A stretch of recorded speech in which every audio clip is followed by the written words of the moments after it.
Magandang umaga!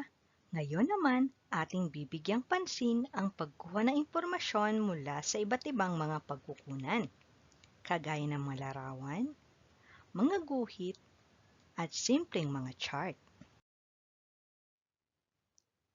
Ito ang mga larawan na mga gamit sa paaralan ni Kaloy. Pagmasdang mabuti.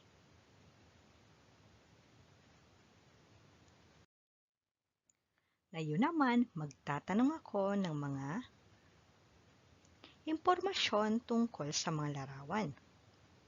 Una, tungkol saan ang mga larawan? Tama, gamit sa paaralan. Pangalawa, alin sa mga gamit ni Kaloy ang pinakamarami? Lapis, dahil 6 ang lapis na nasa larawan. Pangatlo, alin sa mga gamit ang pinakakaunti? Tama po, bag. Pang-apat, alin sa mga gamit ang may magkaparehong bilang? Papel at kwaderno. At panglima, ano ang dapat gawin ni Kaloy sa kanyang mga gamit? Ingatan, titik D. Nakakuha tayo ng mga impormasyon tungkol sa larawan. Andito naman ang mga napitas na gulay ni Mang Celso. Pagmasdang mabuti.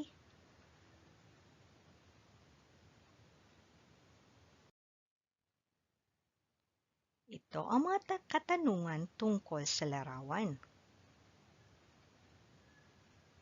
Maaari niyo itong sagutin.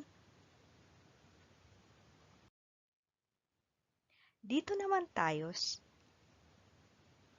kukuha ng mga impormasyon. Ito ang mga marka ni Kiko sa iba't ibang asignatura. Makikita natin dyan na may matematika, mother tongue, araling panlipunan, MAPE at ESP. Dito naman nakalagay ang mga marka. Makikita natin ang marka ni Kiko sa bawat asignatura. Pagmasdang mabuti at ito ang mga katanungan. Una, sa anong asignatura may pinakamataas na marka si Kiko? Titingnan natin kung alin ang may pinakamataas na kulay o yung bar. Tama, ang sagot ay ESP. 100 ang kanyang marka sa ESP.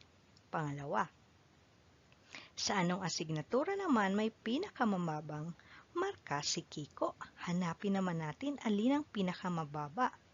Ayan, ang asignaturang matematika. Pangatlo, anong asignatura ang may magkaparehong marka? Titingnan natin yung magkapareho.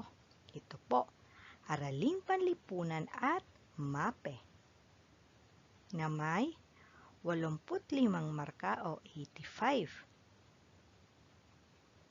Pang-apat, ilan ang marka ni Kiko sa mother tongue? Tingnan naman natin ang mother tongue. Ayan, 95. At panglima, sa anong asignatura dapat panghusayan ni Kiko ang pag-aaral? Ibig sabihin, sa asignaturang mababa siya. Ayan, ang matematika. Andito naman ang mga larawan. Pipiliin natin ang titik ng mga larawang tinutukoy sa bawat sitwasyon. Una, palagi ang paghuhugas ng kamay upang makaiwas sa sakit. Titik C. Pangalawa, pagsusuot ng face mask tuwing lalabas ng bahay. Titik A. Paglalagi sa bahay kung walang importanteng pupuntahan o lakad. Titik E. Pagkakaroon ng distansya mula sa ibang tao. Titik D. At ang huli, paggamit ng alkohol sa pag-disinfect. Titik B. Magaling mga bata.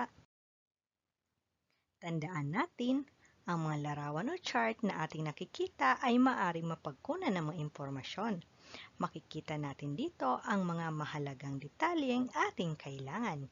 Higit na madaling unawain ang mga impormasyon kung ito ay pinapakita sa pamamagitan ng larawan.